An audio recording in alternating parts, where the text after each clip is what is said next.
Hello and welcome to the Happy Little Futures podcast. As always, let's begin with a lovely big deep breath into your stomach and out through your mouth. Fantastic. So I thought I'd talk today a little bit about burnout. I have found myself over the past few months going, I just feel so burnt out. I just feel so burnt out. And a few weeks ago I was like, what does that even mean? So I thought I'd look it up and find out a little bit about what definitions there are out there for burnout, and also about sort of different signs, symptoms, and things like that. On a personal level, things that have caused me to say that I feel burnt out is stress. Stress around trying to get sort of my ducks in a row for certain things with work, trying to sort out things for the kids, money stress, all the normal life stresses. But it's been persistent for, where are we, June, 6 months. 6 months now, it's been persistent. And so it's been going on for a long time, and I've been starting to feel more fatigued, more exhausted, physically aching a lot more anxious. I've had to really draw on all those core skills that I've been working on for years now, to try and develop ways in which that's going to have a big impact in a short amount of time. Because on top of that, I've also been feeling like I don't have much time for myself. I don't have much time to not be doing work. I need to be working all the time, and obviously that's not productive. I feel very lucky in the fact that I have been recognising these things all along. Not to say every single day, but there are definite moments that I struggle. But more often than not, I can recognise that actually, no, I'm feeling this, like I'm feeling like I need to be working all the time, which actually probably means that what I need to do is step back for half an hour to an hour, or make a day where I'm not working and I take a break, and purposefully create that break in order to recuperate so that I work more productively when I am working. So for me, that's a quick introduction on how I've been describing and noticing symptoms of burnout. However, when I've looked it up, there are a variety of definitions of burnout. The main one is something along the lines of burnout is a state of physical and emotional exhaustion. So not just sort of like feeling physically tired and worn out, but just as much feeling emotionally like you've not got anything left to give, or sort of you're just overwhelmed with anxiety or stress or depression. So the physical and emotional exhaustion, and it's generally come on from long-term stress, from persistent stress in your life, whether it's to do with work, whether it's to do with family life, money, relationships, anything. That is what burnout is. It's generally a state of physical and emotional exhaustion from long-term stress.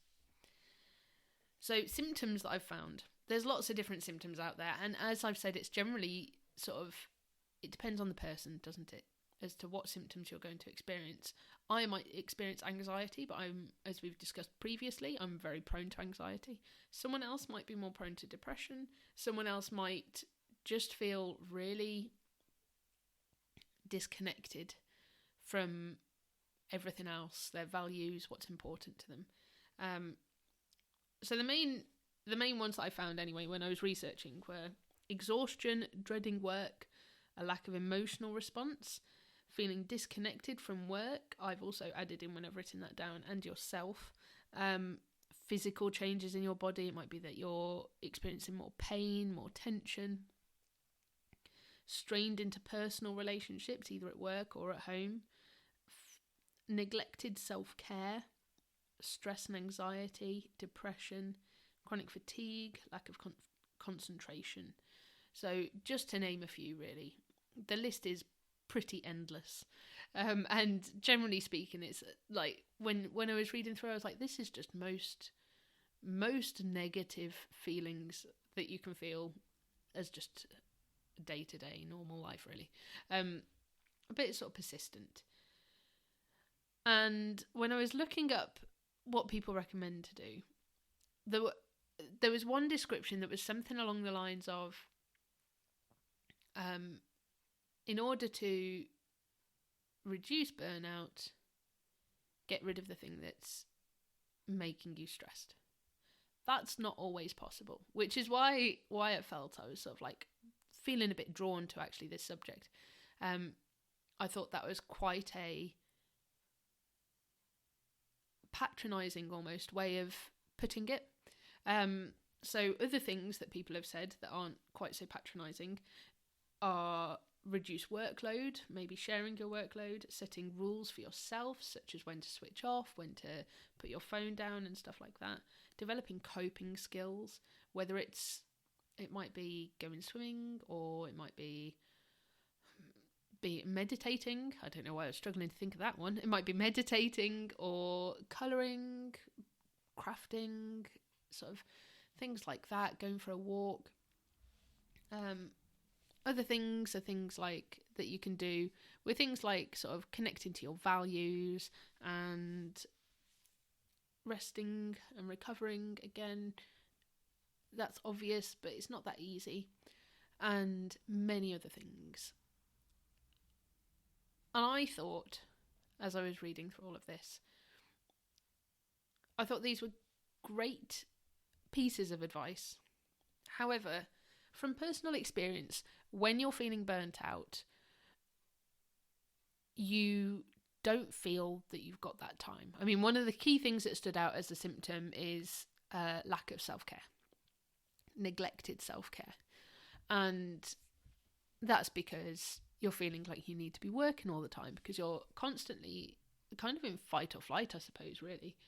So when I've sort of gone through, I've gone, actually, what can we do?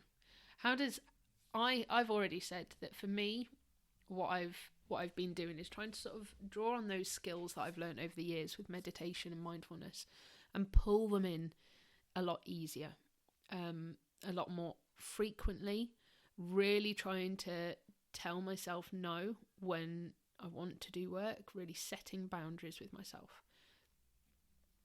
And it's not easy. It's not easy to tell yourself, nope, now is rest time. But you have to. And I've found myself more and more over the weekends turning to my husband and going, look, at the start of the year, we discussed the fact that we were going to make a point of having the weekend as days for ourselves, where we model rest, where we model that sort of stopping and following your interests behaviour. And I think he's struggling as much as I am with the stress and all of that. And so we've been sort of trying to reconnect to those core whys, I suppose. Why do we want to model this rest and recuperate behaviour? Why do we want to model doing our own hobbies? Why do we want to model what's important to us? And I suppose, in a way, it's so that when our kids are struggling in future, they can see that actually, no, it's okay to stop. It's okay to rely on our interests to help support us through, and that self-care is a good thing. And it's a very difficult thing to do, having been brought up. I'm increasingly seeing things actually about millennials, which I've recently discovered I'm one. I had no idea what a millennial was or anything. But I think it also applies to a lot of other generations. But seeing things about the fact that we've sort of been subconsciously raised to think that we have to work, and if we're not working, we're not achieving, and therefore we're failing. And I think that's quite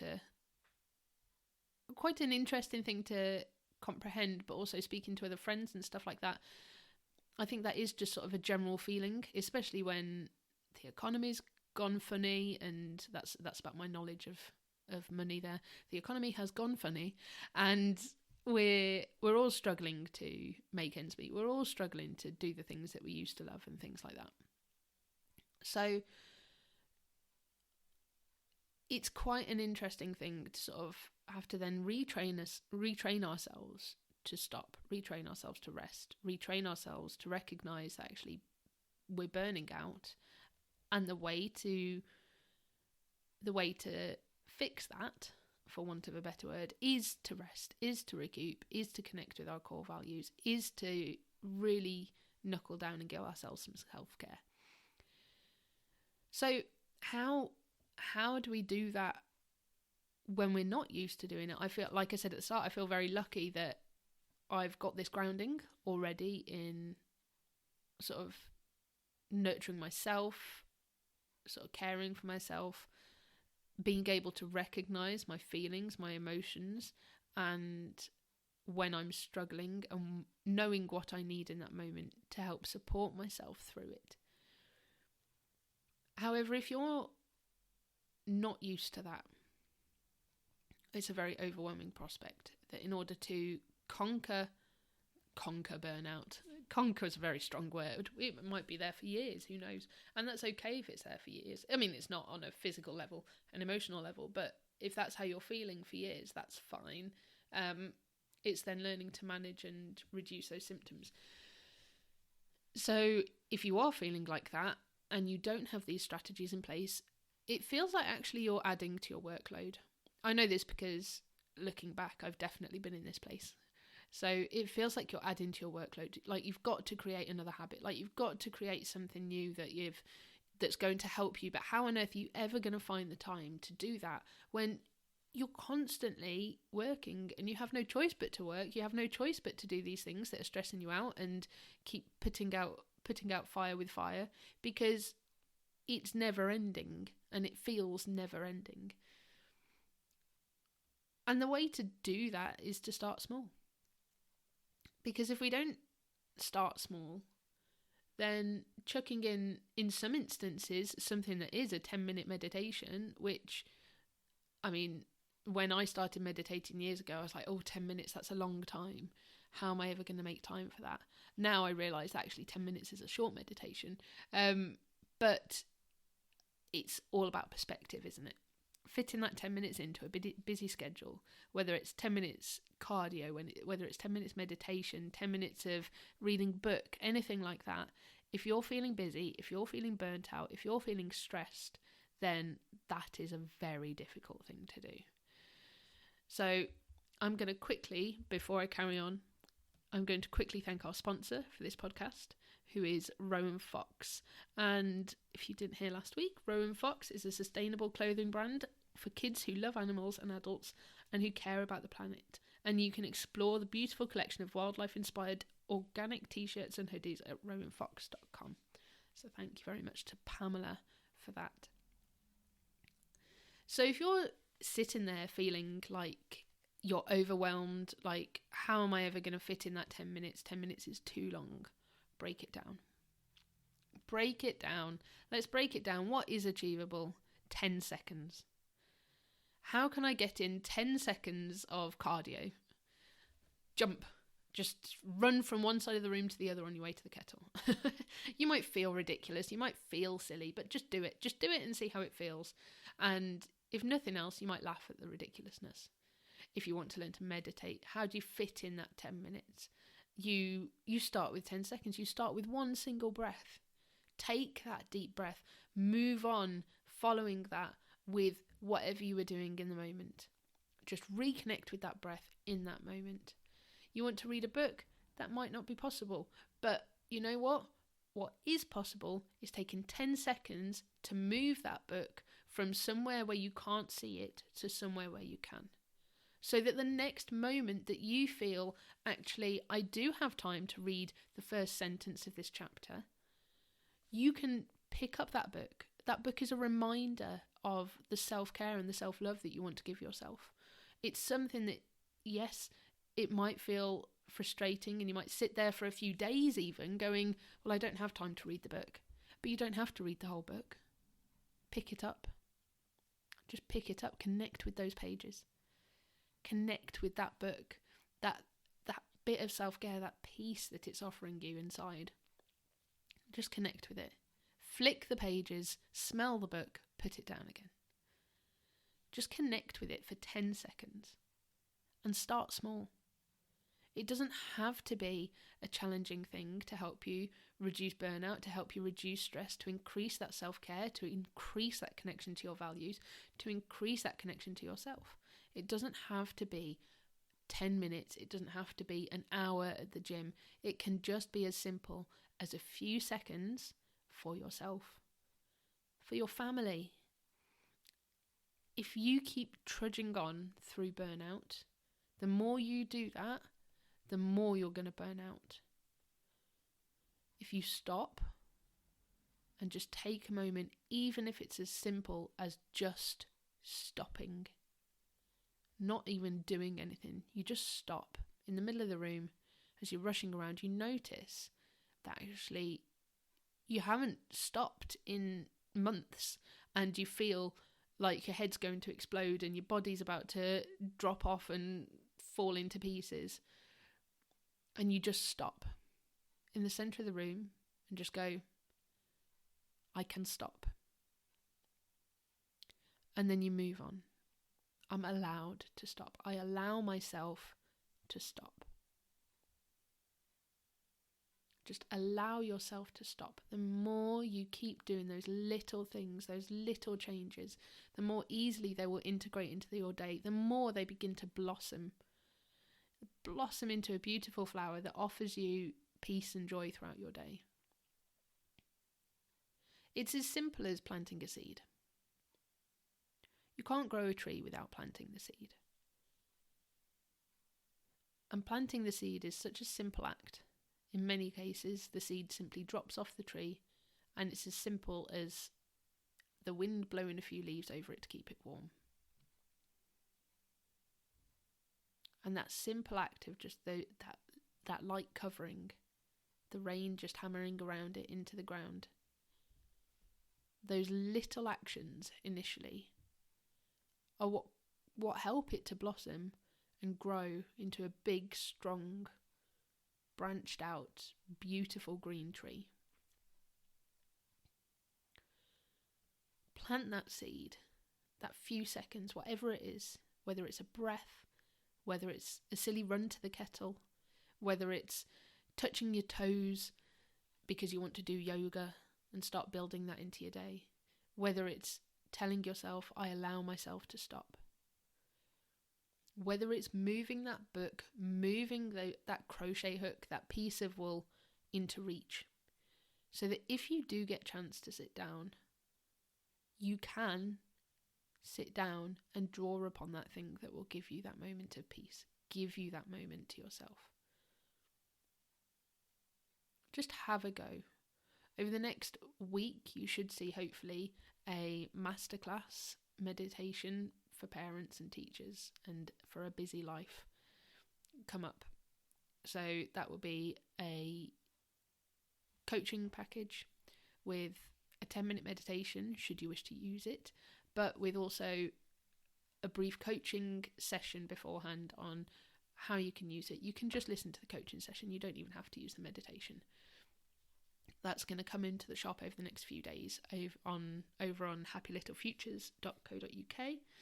And also, if you head to the Happy Little Futures Hub on Facebook, then you'll be able to start to find some more little tidbits coming in. Whenever I put a post up on social media, more often than not, I will post it in there, but I will add in some extra little bits for you to learn from, extra little steps that you can take to actually make this benefit you more. So keep your eyes peeled for that. If you are in Birmingham, and I don't think I've told you this yet actually, I am now a qualified sound meditation teacher, so I'm going to be running some family sound baths over the summer, and I'm also going to be, I'm now running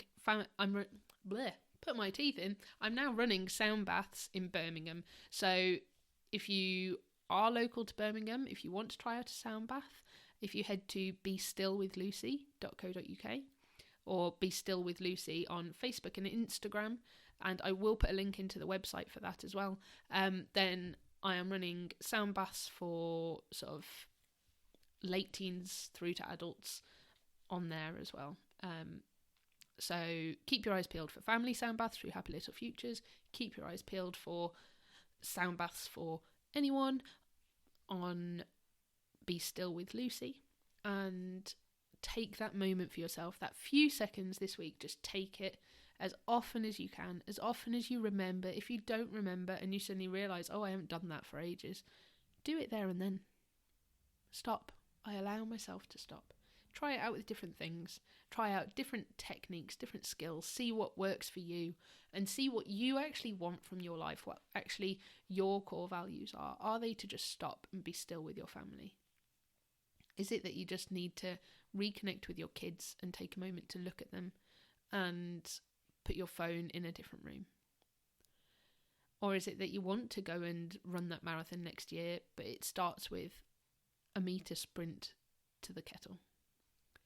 Take that time, reconnect with yourself, and we will begin your week of reconnection with this deep breath to finish us off today.